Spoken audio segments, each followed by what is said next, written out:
Immunity by default જોઈએ શિવાનીબેન તો એવું નથી હોતું કે બાળકોની ઓછી હોય છે. બાળકોએ બાય નેચરલી જે ભગવાને અથવા તો કુદરતે આપેલું છે એ ઇમ્યુનિટી ઓલ્ડ એજ કરતાં તો વધારે જ હોય છે. પણ એમનો રેસ્પિરેટરી ટ્રેકની જે એનાટોમી જે કહેવાય રચના એ રીતે હોય છે કે એમને ઇન્ફેક્શન જલ્દી ફેફસામાં ઉતરી જાય એવી શક્યતા હોય છે. અને એના કારણે અને જ્યારે એ ન્યુમોનિયા એ અનડાયગ્નોઝ રહે લાંબા સમય સુધી તો એમાં ઓક્સિજનની રિક્વાયરમેન્ટ આવે, ફેફસામાં સોજો આવે અને જો ટ્રીટમેન્ટ ના થઈ તો એ બાળકનું મૃત્યુ થઈ શકે.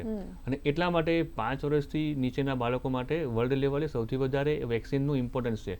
જે આપણે જે ગવર્મેન્ટની અંદર જે વેક્સિન હોય એની અંદર 6 મહિને, 10 મહિને, 14 મહિને અને 1.5 વર્ષે બુસ્ટર એ વેક્સિન જો અપાઈ ગયેલી હોય તો એટલું ડેફિનેટલી કહી શકાય કે જો બીજું કોઈ રોગ ના હોય અને જો આ વેક્સિન લીધેલી હોય તો પણ ઇન્ફેક્શન અગર થાય તો આપણે બહુ જ નાના લેવલનું થાય, માઇલ્ડ લેવલનું થાય અને એનાથી મૃત્યુ થવાના ચાન્સીસ લગભગ નહીવત હોય છે.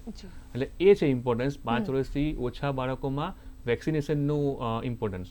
અને જો બાળકોની જ વાત કરવી હોય તો વધારે જો એક્સપોઝ એને જો થતા હોય બાળકો તો બીજું મોસ્ટ કોમન રીઝન હોય છે સેકન્ડ હેન્ડ સ્મોક કે જે એના પિતા કે એના આજુબાજુ સરાઉન્ડિંગમાં કોઈ સ્મોકિંગ કરતું હોય અને કન્ટિન્યુઅસ એને એ સ્મોકિંગ પેસિવ સ્મોકિંગ એના ફેફસામાં જતું હોય એનો ધુમાડો તો એના લંગ્સ થોડા નબળા પડી શકે અને એના કારણે પણ એ નબળા ફેફસામાં ઇન્ફેક્શન થઈને ન્યુમોનિયા થઈને એની તબિયત વધારે બગડી શકે એવી શક્યતા હોય છે.